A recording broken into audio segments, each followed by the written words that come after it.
আসসালামু আলাইকুম সবাইকে। আশা করি সবাই ভালো আছেন। আজকে আমরা হায়ার ম্যাথ সেকেন্ড ইয়ারের 7.1 টির অধ্যায়ের যেগুলো সূত্র ম্যাথ করতে কাজে লাগে সেই সূত্রগুলো দেখব। আপনাদেরকে সহজভাবে বোঝানোর উদ্দেশ্যে আসলে ভিডিওটা করা। আশা করি আপনাদের ভালো লাগবে। সূত্র আছে 1 নাম্বার tan ইনভার্স x যোগ tan ইনভার্স y। তাহলে সূত্রটা কত হবে? সূত্র হবে tan ইনভার্স, আমরা আগে একটা সূত্র পড়েছিলাম ফার্স্ট ইয়ারে, tan a যোগ tan b। সূত্র কি ছিল? tan a যোগ tan b 1 by tan b। সূত্র ছিল tan a যোগ tan b 1 minus tan a into tan b, এরকম সূত্র ছিল। তাহলে আমরা ওই সূত্রটাই লিখবো, বাট ইনভার্স আগে। কিভাবে? a যোগ b মানে কি ছিল? তাহলে এখানে এক্স ওয়াই আছে, tan ইনভার্স এক্স যোগ ওয়াই। আর 1 মাইনাস দুইটা গুণ আকারে ছিল, তাহলে 1 হচ্ছে দুইটা গুণ আকারে। বুঝতে পারছি? একই সূত্র। এটা সূত্র কি আসবে? এটা সূত্র আসবে tan ইনভার্স, যোগ থাকলে যোগ, নিচে তার উল্টাটা, বিয়োগ থাকলে বিয়োগ, নিচে তার উল্টাটা। তাহলে এক্স কি আসবে? এক্স মাইনাস ওয়াই, নিচে কি থাকবে? 1 যোগ এক্স ইন্টু ওয়াই। আচ্ছা, এখন এই দুইটা সূত্রের একটা শর্ত আছে। শর্তটা কি? শর্তটা এরকম যে এক্স এবং ওয়াই এদের গুণফলটা একের সমান অথবা তার থেকে ছোট হতে হবে, তাহলে এই দুইটা সূত্র প্রযোজ্য। ঠিক আছে? এখন যদি এক থেকে বড় হয় তাহলে কি হবে? এগুলোর জন্য আমি আরেকটা ডেডিকেটেড ভিডিও বানাবো, যেগুলো এক্সেপশনাল। এখন আমরা দেখবো হচ্ছে tan inverse x, tan inverse y, tan inverse z এর সূত্রটা কি। তাহলে সূত্রটা কি? tan ইনভার্স x যোগ y যোগ z, তিনটা যোগ আকারে দিলাম, এবার হচ্ছে তিনটা গুণ আকারে ডিভাইডেড বাই 1 মাইনাস দুইটা দুইটা করে বিয়োগ আকারে এক্স ওয়াই, ওয়াই জেড এবং জেড এক্স। ঠিক আছে? এবং এটার জন্য শর্ত হচ্ছে কি হবে? যে এক্স ওয়াই যোগ ওয়াই জেড যোগ জেড এক্স, এই সবগুলা আমি যদি যোগ করি তার মানটা একের সমান অথবা তার থেকে ছোট হতে হবে। ঠিক আছে? এটা হচ্ছে তার মান, শর্ত। আচ্ছা, এখন আমরা পরের এই চারটা সূত্র দেখব। সেটা হচ্ছে সাইন ইনভার্স এক্স যোগ সাইন ইনভার্স ওয়াই সূত্র দেখব, sine inverse x minus sine inverse y সূত্র দেখব। আমরা ফার্স্ট ইয়ারে পড়েছিলাম সাইন এ যোগ সাইন বি সূত্র কি ছিল? সাইন থাকলে মিক্সড হয়, মানে sine A cos B, sine B cos A. ঠিক আছে? Sine B into cos. Okay, এরকম করে সূত্রটা আমরা লিখবো যে কিভাবে, যে সাইন ইনভার্স এক্স যোগ সাইন ইনভার্স ওয়াই সূত্র হচ্ছে সাইন ইনভার্স, কি করবো? একটা লিখবো এক্স আর একটা লিখবো root over something. Root over হচ্ছে 1 মাইনাস ওয়াই স্কোয়ার। আবার আরেকটা যদি ওয়াই লিখি তাহলে এটা কি লিখবো? Root over 1 minus x square. আর প্লাস থাকলে কত লিখবো? তাহলে প্লাস। তাহলে এটা হচ্ছে আমার সূত্র। এখন আমরা যদি sine inverse x minus sine inverse y এটা দেখি, তাহলে সেম ভাবে আসবে sine inverse x, x root ছাড়া, আর একটা হচ্ছে রুটালা y minus 1 minus y square. Minus থাকলে মাইনাস, আর যেহেতু এক্স রুট ছাড়া নিচ্ছি, ওয়াইকে রুট সহ নিচ্ছি, এবার ওয়াইকে রুট ছাড়া নিলাম, এক্সকে রুটালা সহ নিলাম, 1 মাইনাস এক্স স্কোয়ার। সূত্র শেষ। ওকে, এই দুইটা সূত্রের জন্য আলাদা করে একটা শর্ত দেওয়া আছে। সাইনের জন্য শর্তটা কি হবে? শর্তটা হবে হচ্ছে এক্স স্কোয়ার যোগ ওয়াই স্কোয়ার, এই দুটা যোগ করলে সেটার মানটা একের সমান বা এক থেকে ছোট হতে হবে। এটা হচ্ছে সাইন দুইটার ক্ষেত্রে শর্ত। এক্স স্কোয়ার যোগ ওয়াই স্কোয়ার যোগ করলে 1 সমান বা 1 থেকে ছোট হতে হবে। ওকে, এবার আমরা দেখব হচ্ছে কসের জন্য। তাহলে কসের জন্য আমরা গতবার কি পড়েছিলাম সূত্রতে? কস সূত্র কি ছিল? সেম ছিল।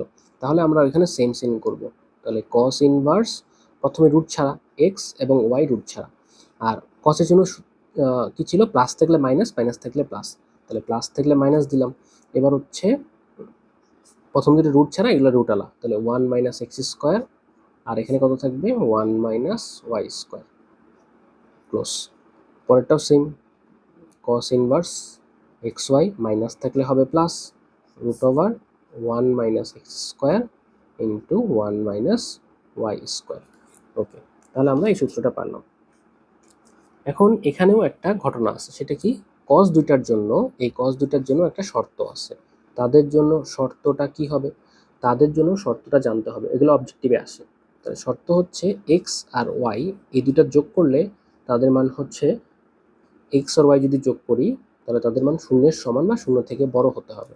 তাই এটা হচ্ছে এই কসের জন্য এই শর্ত, কসের জন্য এই শর্ত। আর এটা হচ্ছে সাইনের জন্য হচ্ছে এই শর্ত। আমি যদি শর্তগুলোকে নিচে একটু সুন্দরভাবে লেখার চেষ্টা করি তাহলে এরকম আসবে। কসের জন্য শর্ত কি হবে, এক্স আর ওয়াই যদি যোগ করি তাহলে সেটা শূন্যের সমান বা শূন্য থেকে বড় হতে হবে।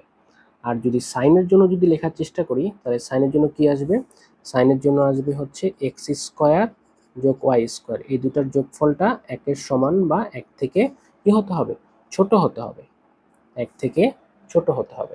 এবার আমরা একটা সূত্র দেখব, একটা সাপেক্ষে তিনটা। ওকে, তাহলে সেটার জন্য আমরা একটু কষ্ট করে একটা জিনিস মুখস্থ করব, সেটা হচ্ছে এই চিত্রটার মধ্যে থিটা বলেছি, তাহলে এই চিত্রের মধ্যে আমি এই অতিভুজকে আমি একটু কষ্ট করে মনে রাখবো, অতিভুজকে ধরবো 1+x²। ওকে, আর লম্বটাকে ধরবো হচ্ছে 2x, আর ভূমিকে ধরবো x-1 - x²। এইটুকু একটু কষ্ট করে মুখস্থ করব, তাহলে এই তিনটা সূত্র একবারে হয়ে যাবে। তাহলে আমি কি জানি বলো তো, সাইন থিটা মানে কি জানি, সাইন থিটা মানে জানি লম্ব বাই অতিভুজ। থিটা কোণের বিপরীত বাহু হচ্ছে লম্ব হয়, তাহলে লম্ব ডিভাইডেড বাই অতিভুজ, অতিভুজ কত 1 যোগ x²। ওকে, কস থিটা মানে কত, ভূমি বাই অতিভুজ, ভূমি হচ্ছে নিচেরটা, থিটা কোণের বিপরীত বাহু লম্ব হলে তার উল্টাটা হচ্ছে, তার অপোজিটটা হয় কি ভূমি হয়, তাহলে 1 - x² ভূমি, অতিভুজ হচ্ছে 1+x²। আর ট্যান থিটা মানে কি, লম্ব বাই ভূমি, লম্ব বাই ভূমি, লম্ব হচ্ছে 2x আর ভূমি কত, ভূমি হচ্ছে 1 - x²। তাহলে দেখো 2 tan ইনভার্স x এর সূত্র হচ্ছে sin inverse 2x divided by 1+x², cos ইনভার্সের হচ্ছে 1 - x², 1+x², tan ইনভার্সের সূত্র হচ্ছে 2x 1 - x²। তাহলে পরীক্ষায় যদি 2 tan ইনভার্স x এর সাথে cos এর সম্পর্ক আছে, এটা ইকুয়াল এটা লিখবো, tan থাকলে এটা ইকুয়াল এটা লিখবো, ম্যাথ করতে গেলে আমাদের এগুলো কাজে লাগবে।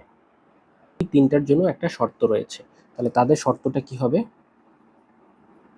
শর্ত, তাহলে তাদের শর্তটা হবে হচ্ছে এক্স এর মানটা হচ্ছে 0 সমান বা 0 থেকে বড় হতে হবে এবং 1 থেকে সর্বদা ছোট হবে, এটা হচ্ছে তাদের শর্ত। tan ইনভার্স x যোগ cot ইনভার্স x যদি দুইটা সেম থাকে এবং tan এর cot উল্টা থাকে তাহলে সেটার অ্যান্সার হবে π/2। ঠিক আছে, সেটার অ্যান্সার হবে π/2।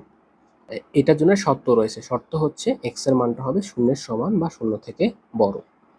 পরবর্তী ছিল সাইন ইনভার্স এক্স যোগ কস ইনভার্স এক্স, দুইটা দেখো অপোজিট, মানে সাইনের কস আমরা নর্মালি জানি, তাহলে সাইনের কসের দুটা যোগ করলে কত আসবে, এই দুটো যোগ করলেও π/2 আসবে, এবং তাদের শর্ত হচ্ছে -1 সমান বা তার থেকে বড়, এক্স 1 সমান বা 1 থেকে ছোট হবে। সেক ইনভার্স এক্স আর কসেক ইনভার্স এক্স এই দুইটা যোগ করলে কত আসবে, সেম, দুইটা যোগ করলে সেক ইনভার্স এক্স যোগ cosec inverse x equal to যোগ করলে আসবে π/2, তিনটা সেম। এবং এটার শর্ত হচ্ছে এটা এক্স এর মানটা, এটার মানটা -1 এর সমান বা তার থেকে কি হবে, ছোট হবে। আরেকটা শর্ত রয়েছে, আরেকটা শর্ত হচ্ছে এক্স এর মানটা এবার বড় হবে অথবা সমান হবে কার, 1 এর। এই দুইটা শর্ত একবারে মিট আপ করে। তো তোমাদের শর্ত যদি পড়তে খুবই কষ্ট হয় তোমরা জাস্ট এটা মুখস্থ রাখবা, কি ট্যান আর কট দুইটা বিপরীত, তাদের মান কত হবে 90 ডিগ্রি, π/2। সাইন আর কস কাছাকাছি, কারণ আমরা জানি সাইন স্কোয়ার থিটা যোগ কস স্কোয়ার থিটা মান হচ্ছে 1, সেই হিসাবে π/2। আর সেক ইনভার্স আর কসেক ইনভার্স যোগ করলে কত আসবে, π/2। তাহলে এই তিনটা সূত্র আমরা ভালোভাবে জেনে রাখবো। এই তিনটা সূত্র অবজেক্টিভের জন্য খুবই ইম্পর্টেন্ট, এগুলো মাঝে মাঝে এটা সমান সমান π/2 মানে কত জিজ্ঞেস করে, আবার মাঝে মাঝে শর্তও জিজ্ঞেস করতে পারে। এবার আমরা দুটো একটু জটিল টাইপের সূত্র পড়বো, এই দুটো সূত্র একটু কষ্ট করে মনে রাখতে হবে। যে 2 সাইন ইনভার্স এক্স এর সূত্র হচ্ছে সাইন ইনভার্স হবে 2x, এই যে 2 × x মানে দুইটা গুণ করে দেব, 2x √1 - x²। এই একটা সূত্র মুখস্থ রাখতে হবে। আরেকটা সূত্র হচ্ছে যে 2 cos ইনভার্স x এর সূত্র হচ্ছে cos ইনভার্স 2x² - 1। ঠিক আছে, এই দুইটা সূত্র আমাকে একটু কষ্ট করে মনে রাখতে হবে। এই দুইটা সূত্র করলে যেটা হবে, আমাদের ত্রিকোণমিতিতে ম্যাথ করতে গেলে 2-3 লাইন বা 4 লাইন স্কিপ করতে পারবো খুব সহজে। এবার আমরা সূত্র দেখব 3 সাইন ইনভার্স x এর সূত্র দেখব। হবে এটা সূত্র হবে সাইন ইনভার্স এর সূত্র, সাইন ইনভার্সই থাকবে 3x যেহেতু, তাহলে 3x - 4x³। ওকে, আর 3 cos ইনভার্স x এর সূত্র কি হবে, যেহেতু cosই থাকবে, cos ইনভার্স এটা আগে পরে চলে যাবে, তাহলে 4 cos³ চলে আসবে -3x চলে আসবে। ওকে, আরেকটা লাস্ট সূত্র হচ্ছে 3 tan ইনভার্স x এর সূত্র। 3 tan ইনভার্স এক্স, এটা সূত্র হবে tan ইনভার্স 3 সামনে 3 মাথার উপর, তাহলে 3x minus x cube 1 minus 3x square. এটা অনেকটা আগের সূত্রের মতো, আগে একটা সূত্র পড়েছিলাম, তোমরা যদি দেখো যে 3 tan এর সূত্র কি ছিল, যে tan 3 tan এ কি সূত্র ছিল, 3 tan a equal to, sorry আমাদের একটা সূত্র ছিল না, 3 tan a minus tan cube a divided by কত হবে 1 মাইনাস 3 tan স্কোয়ার a। এই সূত্রটার মতো অনেকটা, কিভাবে tan এর জায়গায় আমরা x বসাবো, তাহলে 3x minus x cube 1 minus 3x square. 3 tan inverse x এর সূত্র কি হবে, tan ইনভার্স 3 সামনে 3x এর উপর কিউব আকারে 3x minus x cube 1 minus 3x square, অনেকটা এই সূত্রের মতো। ঠিক আছে, আশা করি তোমরা বুঝতে পেরেছো, না বুঝতে পারলে কমেন্ট সেকশনে জানিও। ভাইয়ার জন্য দোয়া রেখো। আল্লাহ হাফেজ।